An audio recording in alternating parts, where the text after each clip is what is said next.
Hi, I'm Arnie and you're watching At Home Product Reviews. And it's that time. My refrigerator is telling me I need to put a new filter in. Ice Pure refrigerator water filter.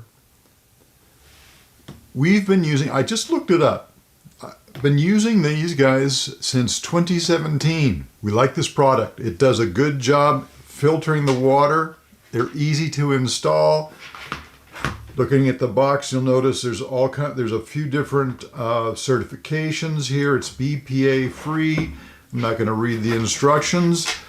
So if you're in need of a refrigerator filter, I highly recommend these.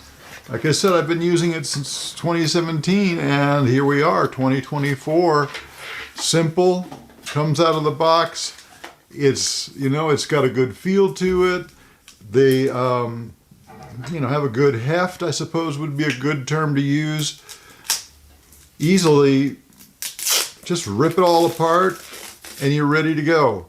It says here replace the filter every 6 months. I'm assuming if you have a relatively new refrigerator, your refrigerator will tell you. These come in a pack of 3. That's how I would buy them. You save. And you have them on hand when you need them. You don't have to worry about going out and ordering one. Worth getting. Thanks for watching.